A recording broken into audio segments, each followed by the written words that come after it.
क्या बीजेपी के तमाम ऑफर को ठुकरा चुके हैं एकनाथ शिंदे? क्या भारतीय जनता पार्टी से नाराज है एकनाथ शिंदे? आखिर शाह से मुलाकात के बाद अचानक एकनाथ शिंदे अपने पैतृक गांव क्यों पहुंचे? शिवसेना गुट के दो नेताओं के ऐसे बयान सामने आए हैं जिससे साफ जाहिर होता है कि एकनाथ शिंदे अगले 24 घंटे में महाराष्ट्र की राजनीति को लेकर बड़ा फैसला करने वाले हैं। क्या एकनाथ शिंदे महायुति से अपना समर्थन वापस ले लेंगे? क्या एकनाथ शिंदे अब महायुति से खुद को बाहर कर लेंगे? ये तमाम सवाल हैं जो इस वक्त महाराष्ट्र की राजनीति को लेकर उठ रही हैं।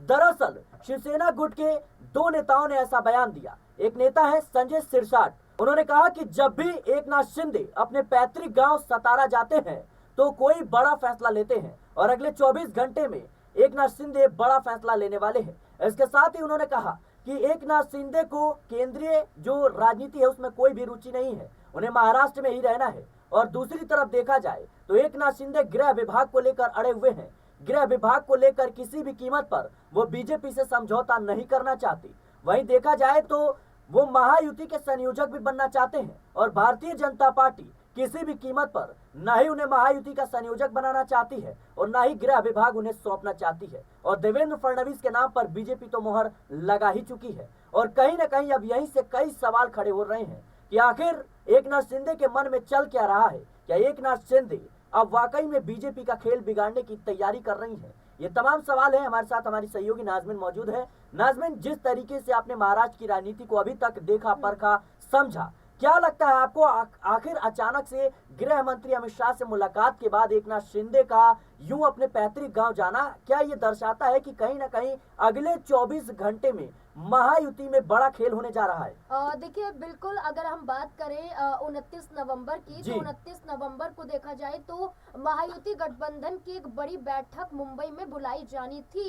इससे पहले दिल्ली में अमित शाह के नेतृत्व के जरिए बड़ी बैठक हुई थी। इस बैठक में एकनाथ शिंदे भी थे, इस बैठक में अजीत पवार भी थे, इस बैठक में देवेंद्र फडणवीस भी थे। लेकिन इसके बाद मुंबई में एक बैठक होती, लेकिन वो बैठक स्थगित कर दी गई। किस वजह से? क्योंकि एकनाथ शिंदे इस बैठक में जाने से इनकार करते हुए नजर आए, जिसकी वजह बताई गई कि वो अचानक अपने गांव सतारा में चले जाते हैं। सतारा जिले में उनका पैतृक गांव है और वहां पर वो पहुंच जाते हैं। और शिवसेना गुट के ही एकनाथ शिंदे के गुट के एक नेता उदय सामंत ये कहते हैं कि उनकी तबीयत ठीक नहीं है, इसी वजह से वो अपने पैतृक गांव गए हैं। वहीं दूसरी तरफ अगर हम देखें, दूसरे नेता शिवसेना के संजय सिरसाट है, वो ये कहते हैं कि आज एकनाथ शिंदे 24 घंटे के अंदर बड़ा फैसला लेंगे, जिसमें वो साफ कर देते हैं कि एकनाथ शिंदे को केंद्र की राजनीति में कोई भी दिलचस्पी नहीं है। अब केंद्र में चाहे कोई भी पद दे दीजिए,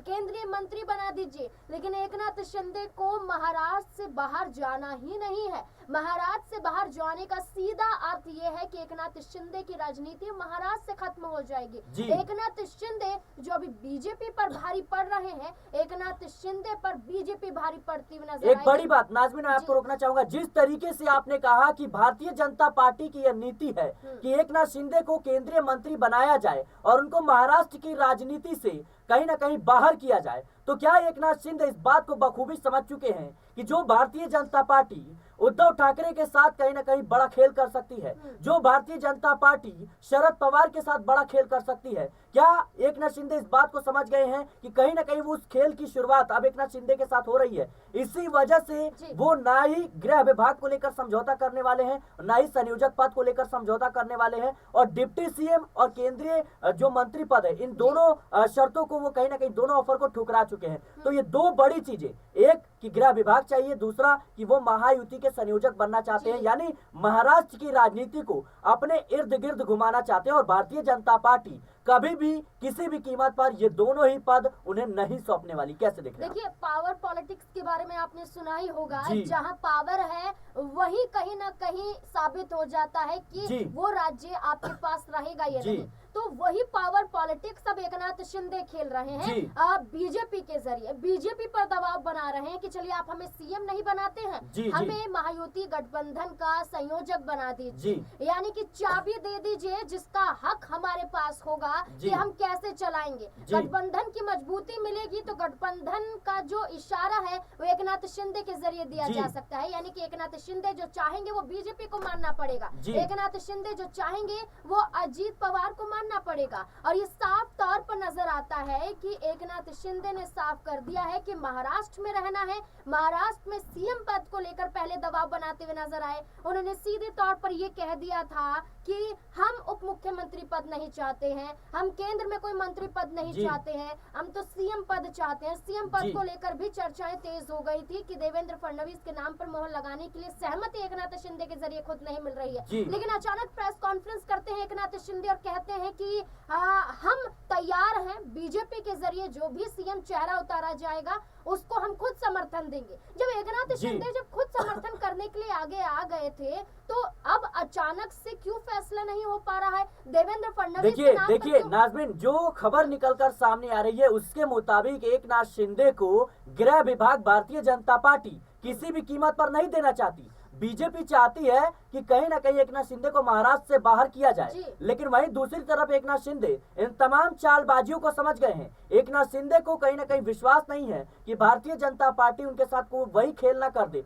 जो शरद पवार के साथ किया, जो उद्धव ठाकरे के साथ किया। तो कहीं ना कहीं एकनाथ शिंदे अड़े हुए कि भाई अगर देवेंद्र फडणवीस उप मुख्यमंत्री रहते हुए गृह विभाग अपने हाथ में ले सकते हैं तो फिर मैं क्यों नहीं ले सकता। और कहीं ना कहीं इसी को लेकर जो दाव पेच है वो फंसता हुआ नजर आ रहा है। और देखिए एकनाथ शिंदे को लेकर कहा जाता है कि सतारा जब वो अपने पैतृक गांव जाते हैं तो बड़ा फैसला लेते हैं, और इसी का इशारा कहीं ना कहीं जो तमाम शिवसेना गुट के नेता हैं वो दे रहे हैं। तो अगले 24 घंटे में क्या कुछ संभावनाएं आपको नजर आती है एकनाथ शिंदे को लेकर? देखिए, हम आंकड़ों से समझे सिराज तो साफ समझ में आता है कि 54 सीटों पर जीत यहाँ पर एकनाथ शिंदे की पार्टी ने दर्ज की है। इसके साथ 132 सीटों पर बीजेपी ने जीत दर्ज की है। साथ ही कई दलों का समर्थन मिल जाता है। 137 सीटें बीजेपी के पास है और अगर हम 41 सीटों की बात करें अजीत पवार के पास, यानी कि अगर पहले नंबर में महाराष्ट्र में जो पावरफुल मानी जा रही है वो भारतीय जनता पार्टी है और जो दूसरे नंबर पर है वो एकनाथ शिंदे है। यानी कि अजीत पवार चाहते न चाहते कोई दबाव बीजेपी पर नहीं बना सकते, क्योंकि अगर अजीत पवार अलग भी होते हैं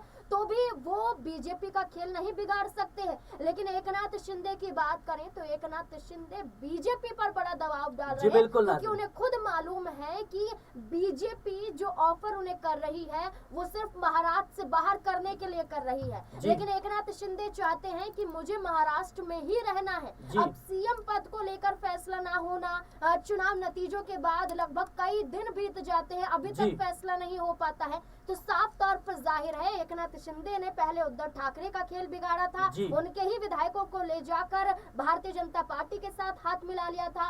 आज भारतीय जनता पार्टी एकनाथ शिंदे का ही खेल बिगाड़ने में लगी हुई है। सीएम पद पर जो मजबूरी में एकनाथ शिंदे बैठे थे, अब मजबूती के साथ महाराष्ट्र में फिर से आना चाहते हैं, लेकिन बीजेपी नहीं चाहती कि उनसे ज्यादा ताकतवर कोई और दल महाराष्ट्र में नजर आए, क्योंकि लंबे समय बाद जाकर बीजेपी के जरिए कोई सीएम बनेगा और देवेंद्र फडणवीस सीएम बनते हुए नजर आएंगे। देखिए, यहाँ पर मैं एक बयान को लेना चाहूंगी कि बीजेपी के जरिए एक बयान दिया गया था कि जब देवेंद्र फडणवीस को कई बार सीएम बनने का ऑफर आया, सीएम बनने के लिए आगे ही आ रहे थे, लेकिन कई बार देवेंद्र फडणवीस सीएम बनते बनते डिप्टी सीएम बन जाते हैं। समझौता देवेंद्र फडणवीस ने किया। अब ये कहा जा रहा है कि एकनाथ शिंदे समझौता करने के लिए तैयार क्यों नहीं है, लेकिन एकनाथ शिंदे की पार्टी के जरिए कहा जा रहा है कि हम तो समझौता कर रहे हैं, लेकिन जो हमारी मांगे हैं वो बीजेपी पूरा करने के लिए तैयार नहीं है। महायुति गठबंधन का संयोजक बनना है।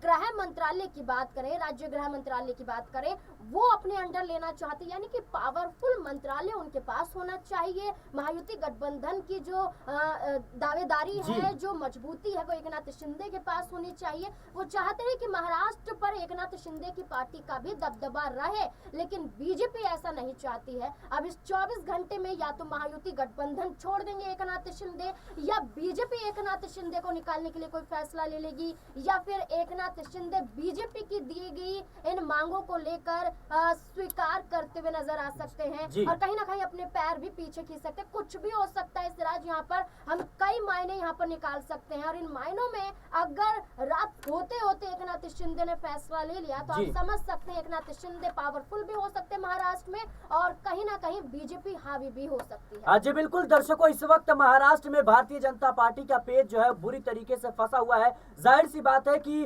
भारतीय जनता पार्टी ने 132 सीटों पर अच्छी जीत हासिल की। इसके बाद जो 5 निर्दलीय हैं उनका भी समर्थन मिल जाता है, यानी 137। अब बीजेपी को सिर्फ और सिर्फ चाहिए 8 सीटें सरकार बनाने के लिए। लेकिन अजीत पवार का साथ तो मिल रहा है, लेकिन बीजेपी इस बात को बखूबी समझती है कि अजीत पवार पर भरोसा नहीं किया जा सकता, अजीत पवार कभी भी पलट सकते हैं। तो देखिए, अभी जो तमाम दावपेच है वो कहीं ना कहीं महाराष्ट्र में फंसी हुई है। और जाहिर सी बात है, एकनाथ शिंदे का यूं अचानक से अमित शाह से मुलाकात के बाद अपने पैतृक गांव जाना अपने आप में कई सवाल खड़े करता है। फिलहाल महाराष्ट्र की राजनीति को लेकर आपको क्या कुछ लगता है, हमें कमेंट बॉक्स में जरूर बताएं। देश और दुनिया की तमाम खबरों के लिए बने रहने नेक्स्ट 9 पॉलिटिकल बाइट के साथ।